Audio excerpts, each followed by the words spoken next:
Hi, Amir. It's so nice to see you. It's been far too long, hasn't it? Been a It while. has been, but it's lovely to see you as well after all these Yeah. years. I know our listeners are in for a real treat today, because you are a bit of an anomaly. I hope you don't mind me saying that, because all of the students I've met over the years tend to fall into the bracket where they want more money, they need more money, but you were very, very different. So just to give our listeners a bit of an idea, I met Amir back in the summer of 2015, I think it was, and when you attended my 3-day workshop, you were already had multi-million pounds worth of property investment experience under your belt, and you were financially sorted. And I remember saying to you, "What on earth are you here for? What do you want?" And you said, "Well, there's always another way to learn and do things," and that's really where the journey started for our relationship. But I'll never forget that conversation. It was incredible. So I can't wait to hear about your background and how you got to where you're at right now and what your plans are for the future. Well, first of all, thank you very much for your kind words. So it's humbling to know that you valued me as your sort of students on those early on days. Yes, there was an element of when just for the our benefit of listeners, I've migrated from Pakistan in end of 1993. I had an accountancy and banking background, but when you come somewhere new, you have to start afresh. So after sort of a year or so working in supermarkets and stuff, I finally found a job where I could progress my career. So I worked for a FTSE 100 company, and I built my career. And at one point, it looked like I was in there for a job for my life because I was managing 200 people, very well paid, sort of final salary and all those perks and everything else with it. And at the end of 2011, the business decided that my services were no longer of value to them. They were merged in two regions. They offered me a job elsewhere in the country, but my kids were young. My daughter just started uni. Our son was at secondary school. The youngest was at primary. We just moved house. So that wasn't on the card. So I decided to take my severance pay. And I got the same job with a competitor straight away. But I wasn't enjoying it because I said I just put 16 and a half years of my life for somebody, and all of a sudden I've become a liability from an asset overnight. Mm. So I wasn't prepared to put another 16 and a half years for them. But during all this time, I've been buying properties just as a common sense. I bought a property with a credit card as well, which I know we talked about it. And yes, it looks probably a pipe dream now, but it's true. And that property, that credit card one, I still own it. I actually transferred to my brother last year. It's worth £650,000. Wow. So just to showing what is possible once you actually put your head right. And I was building my portfolio, and I was pretty much creating more income from a rental than I was doing from this corporate job. So whilst I was on gardening leave because I couldn't start working for this competitor straight away, I bought a one-bedroom flat in Walthamstow, which is in East London, if some of you listeners know, and it turned into two-bedroom flats within 3 months.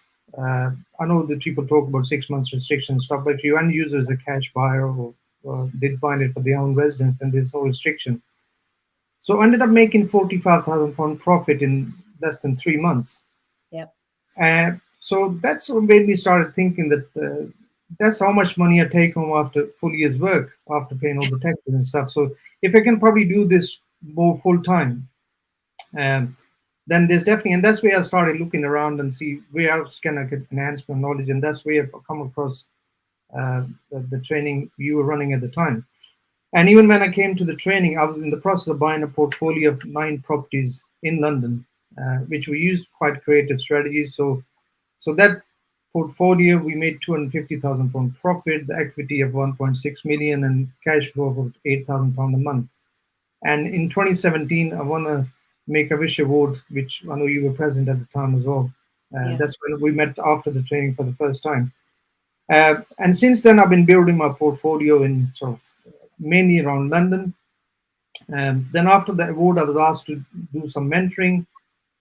So a lot of our mentees, they will come and invest other parts of the UK. So I couldn't put my hand on heart to say, oh, I've done this stuff myself because I only always invested in London. So Yeah. So I started looking around, then I found a patch in South Yorkshire where I started doing some investment, which was predominantly to help some of my family members and friends to get their financial freedom.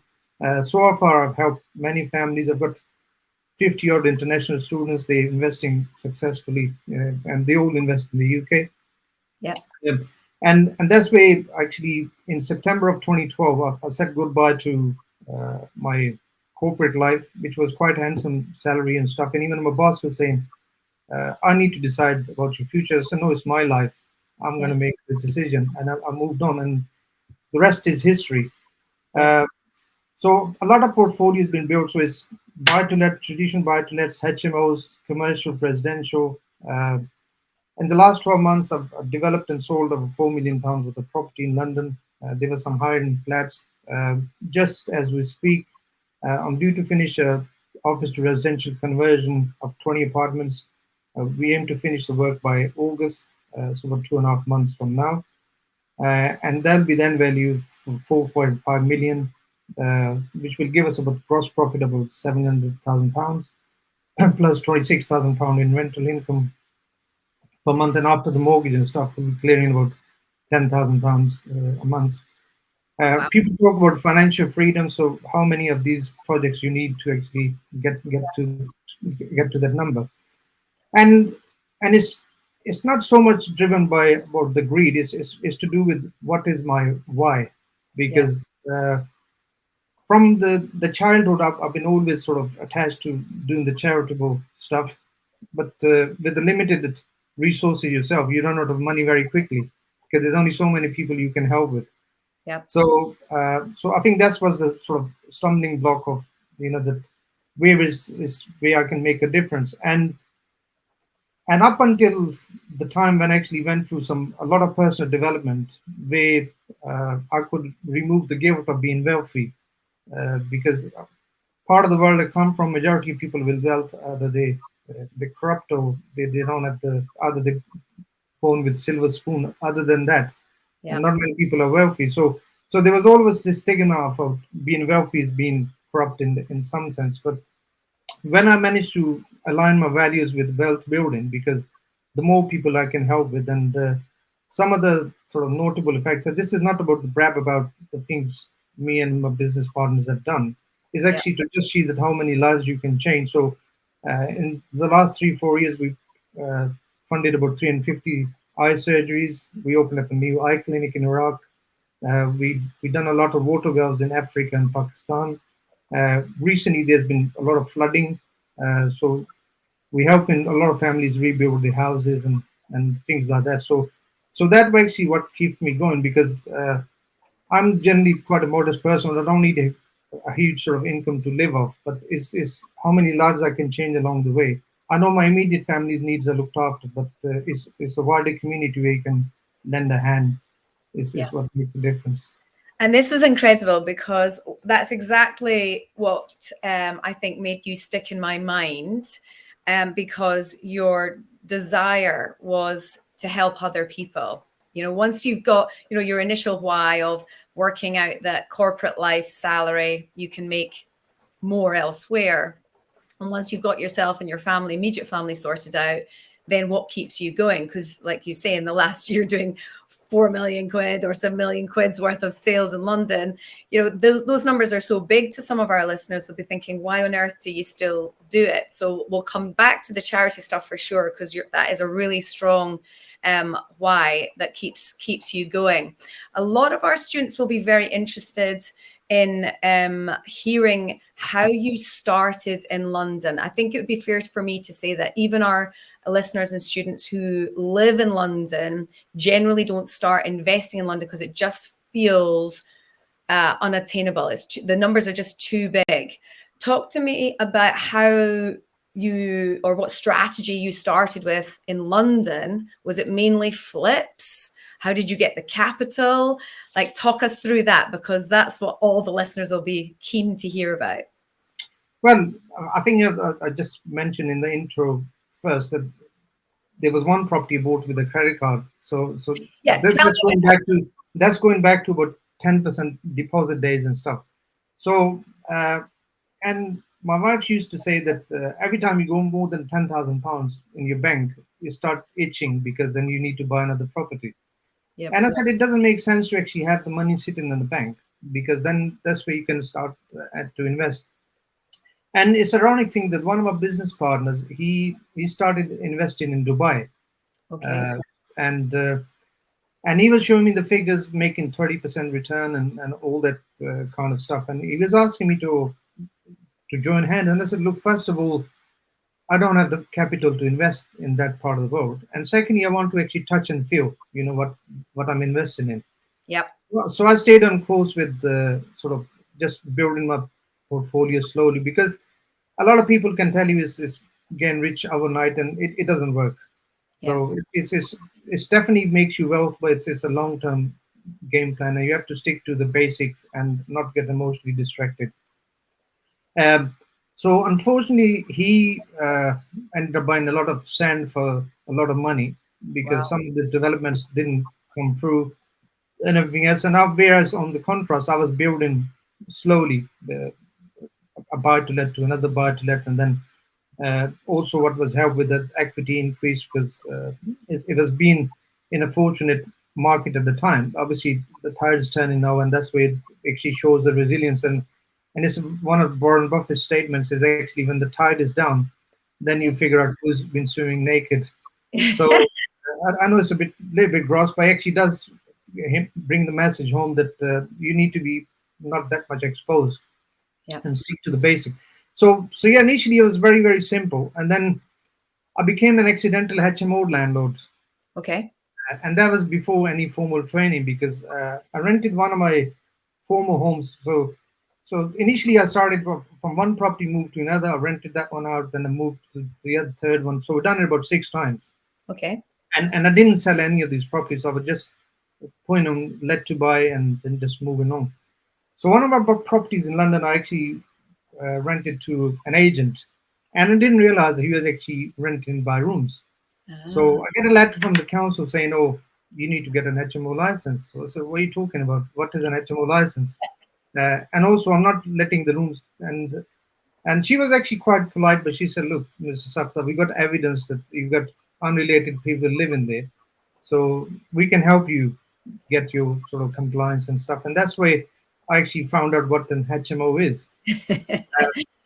And after the sort of the training and stuff, I started realizing some of the financing I have in place, if there was leverage to be made, and sort of restructured my portfolio, increased my cash flow quite considerably, and switched my gearing and stuff. So I think that's how I started. And then this deal, which won me award in 2017 with Make a Wish, that was a portfolio purchase, and I never bought a portfolio in my life. So, but obviously from some of the training, you see that you say yes, then you figure out what to do later. Yep. And but we were actually quite uh, okay to take this project with the existing tenants because this landlord tried to sell with 55 LHA tenants before, Okay. so they all benefit tenants. Nobody wanted to touch it. He didn't want to lose his income to sort of make an empty and then suffer for 6 months of sort of losses, go through all the rigmarole of uh, getting the bailiffs and everything else involved. Yep. So what that actually gave us the opportunity to actually negotiate. So actually exchange contract with 5% deposit. Okay. So we bought the property. It was valued at 3.25 million. We got it for 2.7. Okay. So it was a £500,000 discount there. And then we agreed a staggered completion. Initially, it was agreed for 6 months, but then he served some incorrect notices and stuff. So when we sat around the table, he gave us another 6 months to complete the whole project. So we started doing two at a time. Okay. And even that £135,000, we didn't have it, so we actually got that funded through angel investment. Okay. Uh, so after doing the first two, when we went back to the bank realized that we weren't leaving any money in. Yeah. So, so they started giving us comparison from 100 miles away for the end value. So then we realized that if we do it on that rate, we need to leave about £1 million in these 7 properties, which wouldn't have worked because we didn't have £1 million to spare. Yep. Uh, then we did another two, and we sold those properties. Uh, and created our own comparison. So where the bank was saying the end value is about 550, we sold it for 650 and 675. Nice. So then we created our own comparison for the rest of the portfolio. They couldn't say that these Yeah. weren't. So which actually worked out in our favor, that we didn't need to borrow any more money. So we created the cash flow within the deal itself. So we ended up keeping 5 out of those 9 properties. We sold 4, and that was uh, a painful experience, but at the same time very rewarding. So there was a lot of times when we thought we might not actually get the funding, or we might not get this tenant out, and we used pretty much everything under the book, how we manage all those tenants, because some of them we had to top them up to move them elsewhere. Some of them were happy, but then others, they wanted to be evicted through bailiff because then they can get them social housing and stuff. Yeah. So there wasn't one side fit all. So we were creative with what we can do, and then we worked with them. And then the main thing was that the people think that you need to have a long established relationship to get this sort of deals. So what happened was the deal came through a sourcing agent, and Okay. I still work with him quite regularly. Uh, we met him at an event in Harrow, uh, in London. And then after introducing, he said, I've got an HMO in Edgware to sell. Uh, so 2 days later, I turned up to view the property with him. When I saw the property, they developed an annex in the garden, which didn't have any sort of planning or uh, Okay. use change of use. So I said, I don't mind going through the process of getting it sort of. I'll pay for the process, but he needs to go through that. The cash flow was very strong for the property, but I said, I'm not going to buy it if it's. So he said now that he's reluctant to do it. He said, you buy it as is, Mm, otherwise he's not going to sell. I said, in that case, I won't waste your time. And the mhm. same guy called me a week later about this portfolio, and that we ended up doing the deal. So I asked him after we did the deal, I said, how do you actually, because it was the first time we met, we only done one viewing, and then you offering me this portfolio a week later. Uh, and he said, because you didn't waste my time, because you were very clear. So I thought that if it doesn't work with you, then you won't waste my time. So, and since then we've done multi-million pound business with this agent and a few others, because I think being transparent it works. Uh, Yeah. a lot of people say, oh, fake it until you make it, but one benefit of telling the truth is that you don't need to remember what you said. Yeah.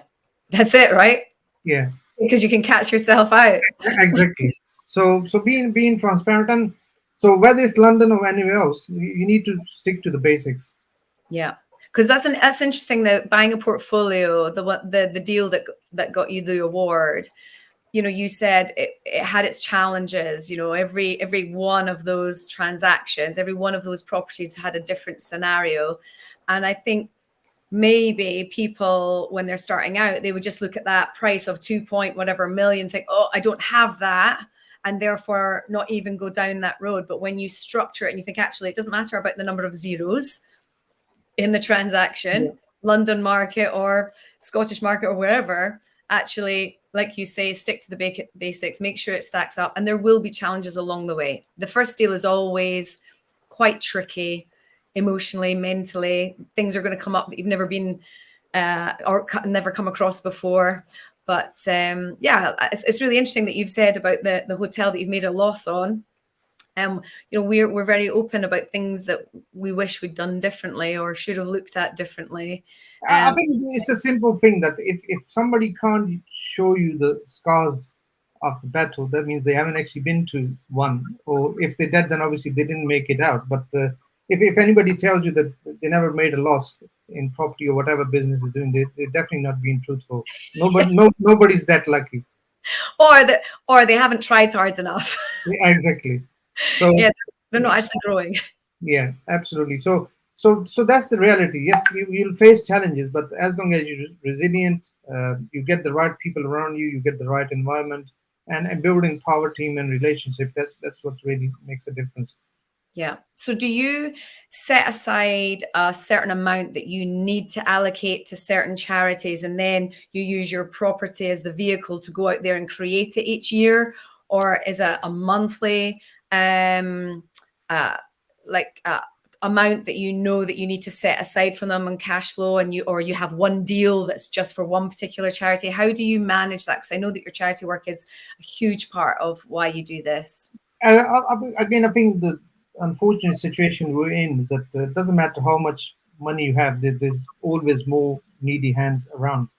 Yeah. So initially, when we started, we did think, oh, we need to allocate 5,000, 10,000 pounds a month to fund these bits and pieces. But then it's ever so moving target. So I think we actually walked away from that relatively quickly. So what we do is that we look at the sort of needs analysis, see what is happening around where we help. And like for example, uh, these some of these water wells are talked about. Like Yeah. one of those, especially with the solar panels, they cost about 10,000 US dollars Okay. in South Africa, but that can sort of supply water for about 25 to 30 years to about 30 or 1,000 people. Right. So you look at the sort of scales of these things. Yeah. Um, and recently, a lot of work we've been doing is the damage done to the the people houses in floods. Like even just last week, we had an appeal where there's a family of five living in just one room, Mm.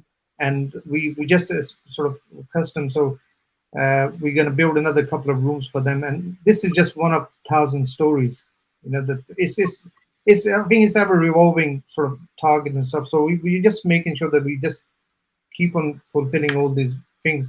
So that eye clinic we built at that time, it cost us 10,000 US dollars, and eye strategies in India, they were about 50, 60 pounds a go. So which is not a huge amount, but you can change the life of the whole family, not just one person. Because all of a sudden that person's capable of making money, and Yeah. we just keep going the best we can. And so I know you mentioned that your business partner is out doing the charity work a lot of the time now. Just as an aside, do you have your own charity set up, or do you have charitable appeals coming to you asking for funding for certain projects, and then you have to choose the project to fund? How does it work? Yeah, so initially we were sort of working with about three or four main sort of campaigns. One was working with a couple of orphanages. One was in Iraq and one was in Iran. Uh, I sort of projects, they were predominantly in India, and water wells and schooling projects. They mostly in sort of more rural area of Pakistan and some in Africa. But Okay. since my business partner, he's a dentist, he's completely retired now, so he's focusing 100% on the charity. So actually, he's working on a much more structured charity approach. So he's working for World Federation now, and they're globally phenomenal. The amount of difference these people make. So he's working with them pretty much full time now. I think he's the only person I know he runs out of pages in the passport before it expires. Oh, Journey. wow. Yeah, That's and he carries two, and he's carried two of them because it's getting visa on one while he's traveling on the other one because it's phenomenal work he's doing, and it's really rewarding as well. But now it's much more structured. But at the same time, we're working with some of these sort of smaller people because a lot of these charities, they unless there's a structured approach, they don't get to the every person needing. So I've got some people who on the ground, especially back in Pakistan and Iraq and in India, where they can actually identify people with the needs and stuff, uh, uh, whether they it's a disabled person or some people because of the war damage and also the flooding. Flooding has been really strong. It's caused so much damage to the millions and millions of lives, especially in Pakistan. Wow. Wow. Okay. So I am blown away that 10,000 US dollars can pay for a water well that can provide water for up to 25 years for, did you say 30,000 people? Yeah, yeah. I think if more people knew that, it's that's so tangible now. Like if someone said, "Oh, I could bring water to a rural area that struggle to get clean water," I would think I have no idea how much that would cost, the infrastructure that would be needed. But wow, that's incredible. And also they're very sort of efficient as well because they run with solar panels and stuff as well. So Wow. Okay, and 10,000 US dollars for an eye clinic, and then £50 per surgery. yeah. Wow. Okay. Yeah, So and that's that's what people don't realize, because everybody seems to think that they need to have a lot of money to make a difference. You don't. Even with the small every single bit, you can, spare a pound, a penny, whatever, that can help people change their lives elsewhere. incredible. So your business is up there in the millions, Amir, which will be overwhelming for some of our listeners to hear, because they might just be starting out or thinking about that first little £100,000 buy to let. What does the next 5 years look like for your business? What's the plan for you? Is it mainly commercial? Are we talking developments? Are we talking HMOs? What's the strategy for the next 5 years for you? Yeah, I think one thing I'll tell any of the listeners, that you have to stay grounded. Doesn't matter what level you're on. Never let it bigger than yourself, because you get humbled very, very quickly. Mm. So you need to stay grounded, because again, some of your listeners might not have a belief system, and everybody each to their own. But I've got a very strong belief that whatever comes from you, it's just through the will of God. But also, you have to make an effort. Otherwise, if I just sit at home do nothing, then I won't be chasing my dreams. I'll be just dreaming about them. Yeah. So you need to put the work in, and it doesn't matter which level you are at. So everything else is just taking baby steps. The chunk it down and just start building your milestones. Because even I don't mentor so much now, but going back to my mentoring days, like the people who come and say, "Oh, I want £10,000 a month from financial freedom," but what do you earn now? On 1,500.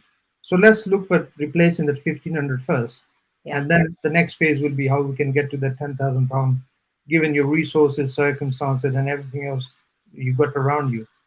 Because yes, £10,000 is achievable. Like I told you, just one deal, but that was just one. So even on a smaller scale, the one of my deal, which was I was finalist for a HMO 6+ room in the last property investment award in 2022. So there was a two houses that got in Doncaster. We converted into 11-bedroom all en suite HMO. We got pretty much 99% money in, money out after the refinance. It took us 9 months to do the project, which was 3 months delay because of the COVID restriction and everything else. And that property clears £2,400 a month after paying the mortgage and everything else. How many people need that sort of money? And that wasn't that was not a multi-million pound deal. I bought the property for £200,000 and spent about 80-90,000 pounds on the conversion of it. And in 9 months' time, we recycled all the money. So you don't need to have sort of millions of deals. So if somebody can do 2 or 3 of those deals, they can get to the 5,000-6,000 pound. I know going is tough at the moment because of interest rates and stuff, but don't be put off by it, because that comes and goes. Brilliant. So you're still going to operate in the London market. And to be honest, London's probably the most reactive market, isn't it? It reacts so quickly to changes that I tend to look at London, what's happening in London, and then know that the trickle effect is going to come north. But with everyone, like you say, exiting the market due to interest rates or leverage or just retiring because they're tired of it or whatever, there's going to be fantastic opportunities over the next couple of years for people who are equipped and ready to get involved. Yeah. And also, I think another sort of bit of feedback anybody wants to sort of know your numbers. Don't get phased by the emotional attachment to that there's properties near your brother-in-law's or sister's house or whatever. Do if the numbers work, then do the deal. Otherwise, walk away. There's plenty of deals out there. Yeah. Stick with the numbers. I always say the numbers tell you what to do. Well, Yeah. Amir, it's been amazing hearing what you've been up to. Certainly not for the faint-hearted. I can't. Afterwards, I want to hear about this 3-year planning drama you've got, because it'll make me feel better about what I'm getting through. Yeah. So if people want to reach out to you, you are a member of obviously our community, and I'm keen to get you along to one of our summits. So I'll speak to you about that after as well. You just lined yourself up for that. But take care of yourself, and thank you for sharing all of that fantastic content with us today. Take care. That's brilliant. Take care. Thank you.